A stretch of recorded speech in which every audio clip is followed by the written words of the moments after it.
Directa.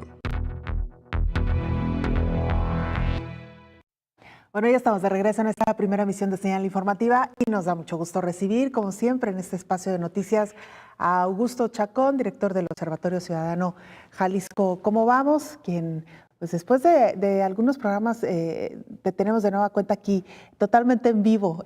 Augusto, qué gusto escucharte y verte. Muy buenos días. Gracias, Belén, Sonia, buenos días. Un gusto para mí también estar aquí otra vez en el estudio con ustedes.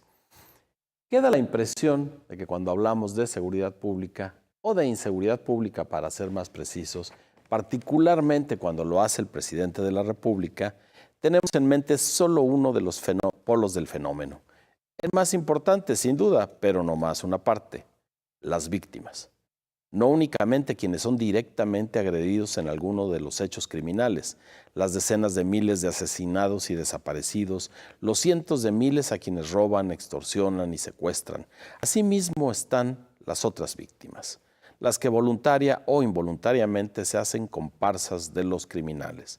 La gente que por la desesperación a la que la orilla su situación económica, que por estar en comunidades en las que no hay gobierno sino jefes de plaza, o la maña, como también se les conoce, y que, por lo mismo, no tienen la posibilidad de optar.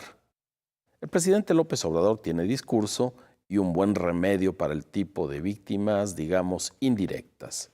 Empleo, apoyo con dinero, crear universidades e impulsar su desarrollo, ha tenido a la idea que él tiene al respecto, ofrecer salidas para que puedan resistir el influjo de los malvivientes. No está mal. Con todo y que los efectos los comenzaremos a ver a mediano plazo, representa el escape del túnel en el que estamos metidos. Ayer, el subsecretario de Derechos Humanos, Migración y Población de la Secretaría de Gobernación, Alejandro Encinas, anunció una bolsa de 400 millones de pesos para fortalecer a las instancias que buscan desaparecidos. 45,000 es la cifra que tiene el gobierno federal, o sea, una tragedia mayúscula, histórica. Y la semana pasada, quizá de manera un tanto prematura, el presidente mencionó que los homicidios dolosos van a la baja. Al menos así se lo pareció aquel día. Lo que significa que el primer tipo de víctimas, las directas, las de los delitos graves, ya acusan el grado de atención presidencial. Pero cuidado, no trato de asegurar que ya estuvo, que al fin tenemos los elementos para demostrar que, en efecto, somos más los buenos y las buenas. Solo hago un recuento somero de lo que 2 meses de estrenar régimen se perfila para atender el problema más grave por el que México atraviesa. Lo que de paso sirve para que reflexionemos sobre quienes habitan el otro polo de la inseguridad, esos que quedan implícitos en los diagnósticos oficiales sobre violencia, sobre corrupción, los que narcotrafican, esclavizan, extorsionan, asesinan, los que contrabandean armas, desaparecen y un etcétera espeluznante.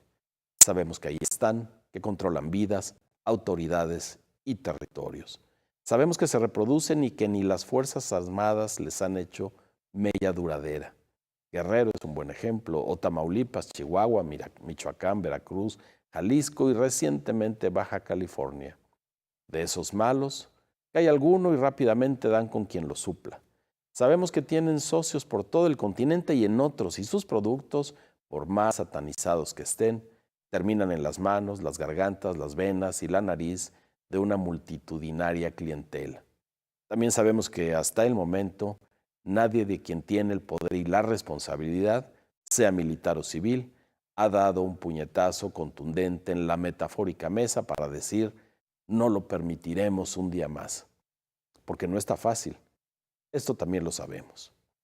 En resumen, en uno de los polos de la inseguridad pública, las víctimas de las clases que ya delineamos. En el otro, los inconcebiblemente violentos. De unos podemos conocer sus motivaciones y las circunstancias que los abisman, y creemos poder intervenir en sentido positivo, motivarlos desde el Estado de Derecho y variar su contexto. Al menos es la fe del presidente de la República. Concedamos, para no ser pesimista, que su plan es viable, no solo encomiable, que las transferencias económicas a ciertos sectores, las becas, dar empleo a las y a los jóvenes y crear universidades a discreción podría llevar a la población que hemos dejado a merced de los intereses de los malvivientes a alejarse de estos. No luce descabellado porque cualquiera puede comprobar que las personas, la inmensa mayoría, prefiere actuar correctamente según las leyes y según la moral todavía vigente y mayoritariamente compartida. Pero sacudir así de profundamente la base social en la que los malhechores hacen sus negocios, ¿se traducirá en una disminución sensible de crímenes? Es decir, los delincuentes dejarán de ser violentos y con deportivismo del que no han dado muestra agacharán la cabeza, le pondrán las armas y exclamarán, ni hablar, ¿nos ganaron? Lo más seguro es que no. La capacidad de violencia de los criminales organizados no únicamente es su herramienta, en los más de los casos es su motivación.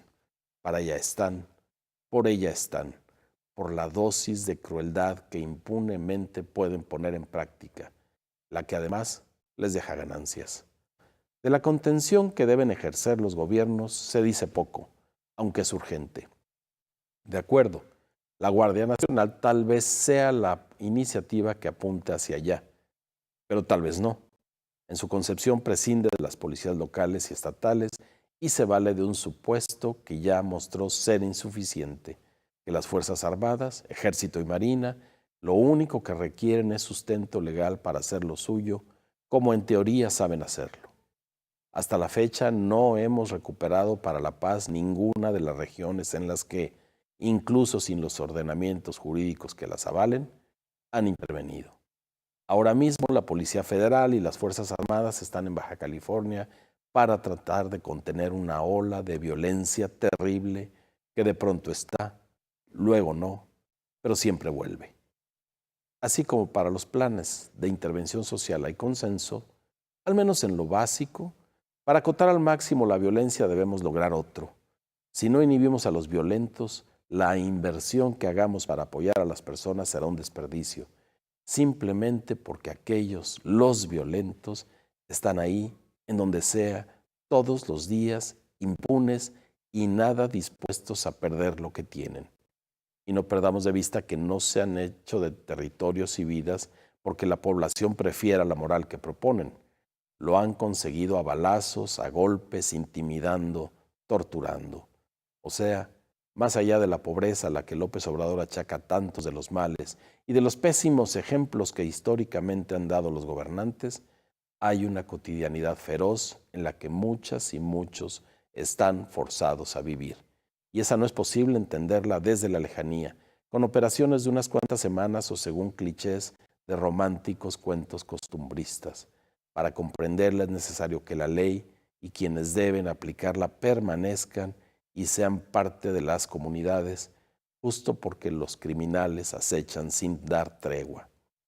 El presidente, los gobernadores, los alcaldes y las comunidades, con las Fuerzas Armadas, no desde estas, deben actuar asociados, de región en región. Erradicar a los violentos no debe ser un plan coyuntural de gobierno, sino una forma de ser de la sociedad. Muchas gracias. Gracias, Augusto. Y sin duda alguna, uno de los principales flagelos que hoy por hoy enfrentamos como sociedad es este de la inseguridad. Y pensaba mientras te escuchaba, Augusto, ¿cuántos frentes se tendrían que atacar para por lo menos tratar, ¿no?, de acabar con esta violencia? Es un cáncer que ha avanzado, hay quienes lo califican ya como una metástasis, ¿no?, que ha hecho en el país, y será difícil con una sola acción poder hacer frente a esta situación. Así será muy difícil y será más difícil si consideramos que esa acción debe venir de la idea de una persona en función del poder que tenga, así sea el presidente de la República. Si la contención no se da desde un acuerdo social, donde participen las comunidades de manera diferenciada, porque no es lo mismo la violencia en Guerrero que en el sur de Jalisco o en Baja California, como lo estamos viendo ahora apenas en la vecindad de Estados Unidos. Esa intervención y la participación de quienes tienen que permanecer para que esto sea duradero, las policías locales y las estatales, no vamos a llegar a ningún lado. Pero me parece que la base del acuerdo está dada, es decir, la gente quiere vivir en paz y la gente quiere ceñirse a las reglas. ¿De qué manera le sacamos provecho a todo eso más allá de achacar a la pobreza la culpa de estos grandes males. Augusto, como siempre, un gusto escucharte, un gusto saludarte y aquí nos vemos y nos escuchamos la próxima semana. Aquí nos vemos. Muchas gracias a ustedes, Belén, Sonia. Buenos días a todas, a todos. Muchas gracias, Augusto Chacón, director de los